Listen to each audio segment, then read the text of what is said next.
you know, we've got to do something to stop this.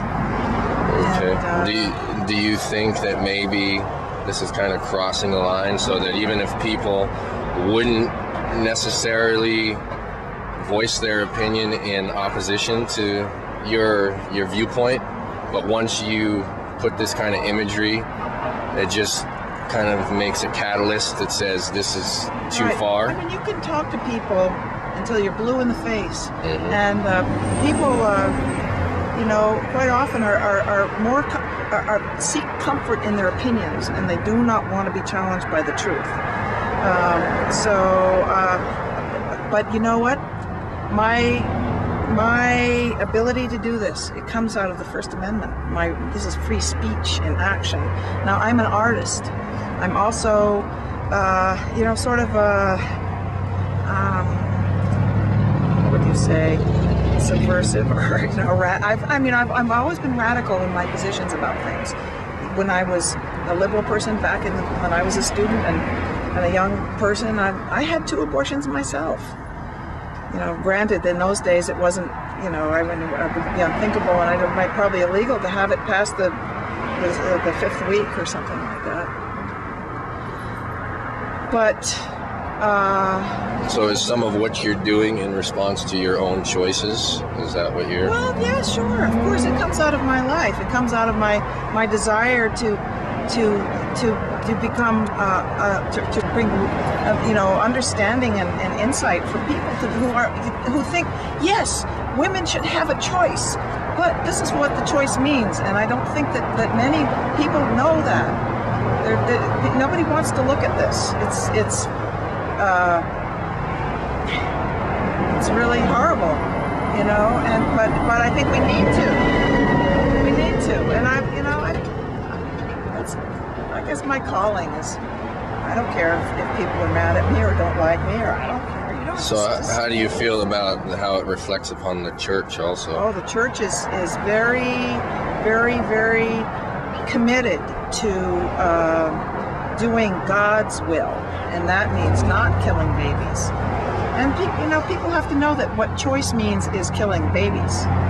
Okay, you know? So I have because I mean, if you can say that this is an individual, this is a beheaded child, that is not what the Constitution says at this point, because the Supreme Court, Supreme Court has changed the Constitution, not by public mandate. I mean, the people have not had a referendum on this issue, and in some ways, this election is sort of like that. Excuse me. Okay.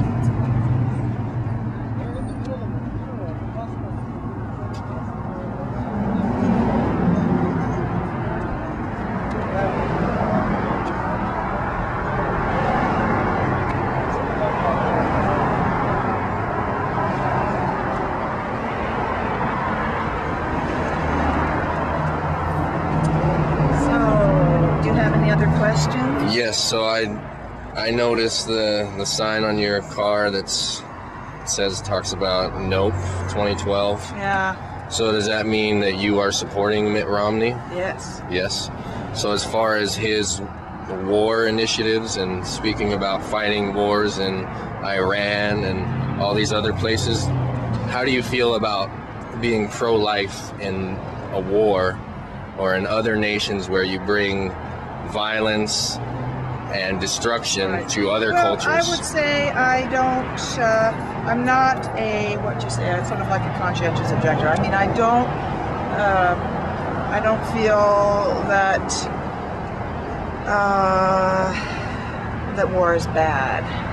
I think war is the way it's politics by other means, and it's been the way of things for people forever. You know, it's certainly not what Jesus advocates, but I don't profess to have the answers to everything. But I think we need a strong military, because I think we need to have stability in the world. I think that there's a huge destabilizing effect that's come out of our desire to be liked in the world. So how does that associate from your view of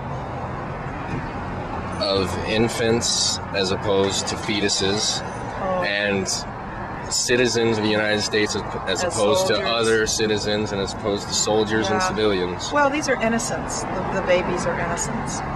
So do you think that innocent people are killed in war? Yeah, sure. There's collateral damage for sure.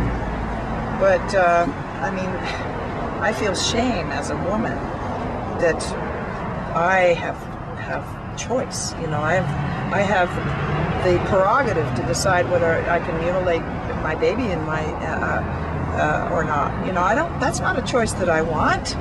And I know that there are women who do want that choice, because they come up and they confront me and they say, there's nobody is pro-abortion, you know. But obviously there are people, okay, this is the really sad thing. Again, Martin Heinrich, who was running for Senate, endorses a law that would allow a woman to abort a child based on its sex. If she has an amniocentesis and decides she doesn't want a boy, that she really wants a girl, she can have that baby's life terminated, and just hope for better luck next time in getting what you want. You know, I think it's such a perversion of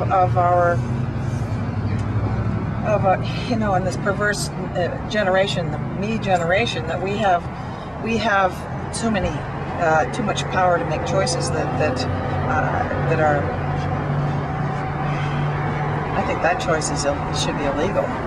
Personally. What about the choice for war? Because there's somebody that is actually able to be walking around and functioning as a human being and human functions, and our country is choosing to go and attack those other people. Well, so there's a choice for war there. I have to say that I don't know very much, and I certainly don't know all the ins and outs of what are happening in places like that. I have confidence that our military is involved in Afghanistan and Iraq in ways that are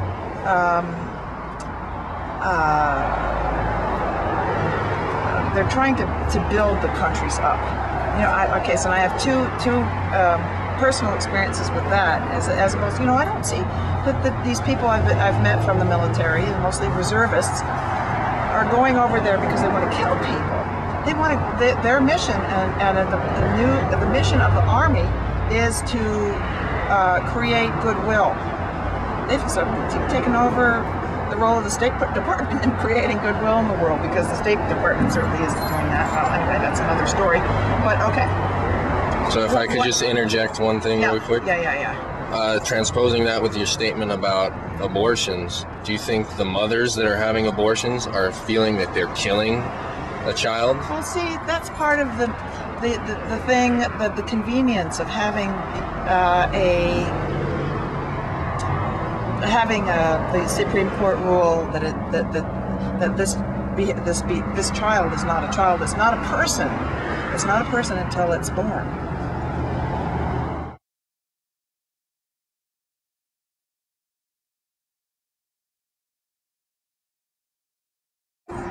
Do you have permission to put the sign here? Yes.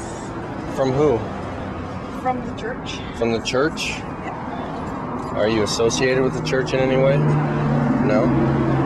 So you just asked them to put the sign right here and they said yes? We both have the same opinion on the issue, even though they're not permitted by law to endorse a candidate.